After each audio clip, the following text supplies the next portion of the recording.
To understand negative calorie foods, we first of all have to talk about what happens when you eat food. Of course, you put something into your mouth, you chew it, then you swallow it, and then all the digesting and churning in your gut happens, and all that, of course, costs a bit of energy.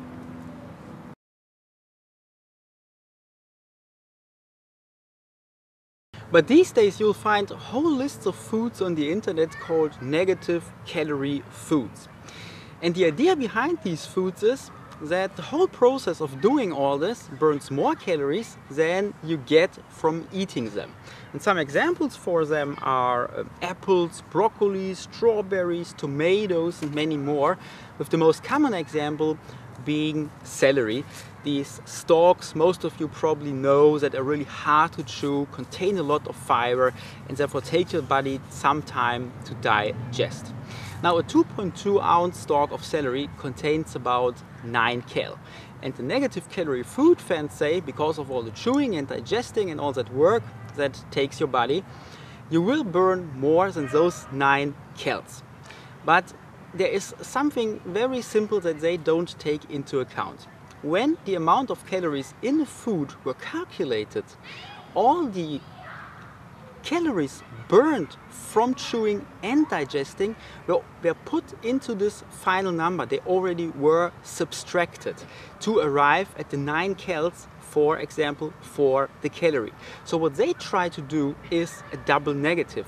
They try to subtract something once more that has already been taken care of.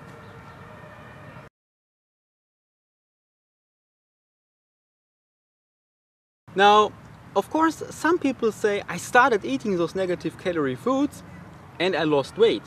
How can that be when they don't work? Well, the reason is quite simple, that these foods, they simply have a lot of volume but little calorie content. If you imagine a typical 2.2 ounce celery stalk, then it has about this size here, but it only has those 9 cals, while this chocolate bar here has about 300 calories. So if you eat 10 2.2 ounce celery stalks, you might end up with 90 calories that you've eaten. But if you eat 10 of these bars here, then you have eaten 3000 calories. So by switching to negative calorie foods, you don't really have a negative caloric content in your stomach, but you simply eat a lot less calories in total, and it fills you up more, and then of course you lose weight.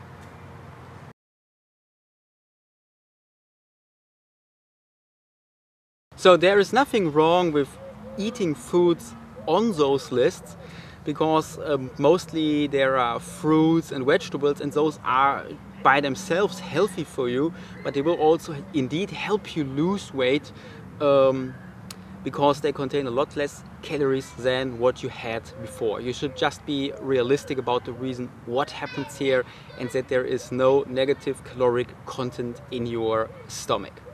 And with that being said, I as always hope that you found this video a bit of helpful. Thanks for watching.